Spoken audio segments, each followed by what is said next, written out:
there are two articles that dropped. Probably not the only ones that are out there, but two articles that dropped that caught my eye. One is a Med City article. Go check it out. I'll drop the link in the comments. But this article focused on Glen Tullman's founding and building of a company called Transcarent. That's his most recent venture. By the way, they've raised nearly $500 million and are valued at nearly 2.5 billion. So they've raised nearly 500 million. They're valued at nearly 2.5 billion. They've only been around since 2020, so they're roughly 5 years old. And the whole article focused on, is this a house of cards? Does the stuff, the tech, the capabilities that Transcarent talks about to help employers provide their employees better tools to navigate the healthcare system, which, as a side, navigation is probably one of the things that Glenn would really push back on.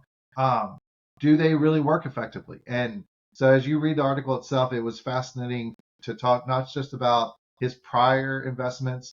Look, Glenn is a towering figure in the digital health space. He helped take Allscripts public.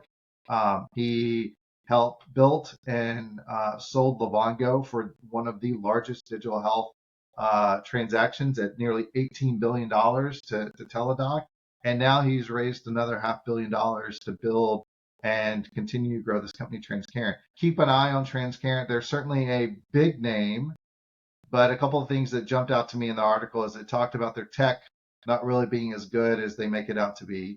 It talked about their growth not being organic, but more so built as they bought these little companies and then cross-selling back into those companies. Hey, not a bad strategy if it gets you the outcome, but it seems to me that that has a natural limiting step in terms of what your growth potential is.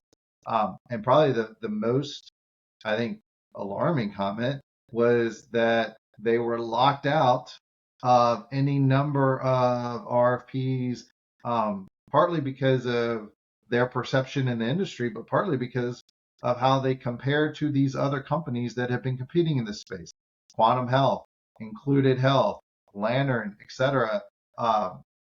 Whether this article is right or not, it certainly positioned Transcarent as being behind the eight ball in terms of both capabilities and reputation compared to these other companies. So remains to be seen.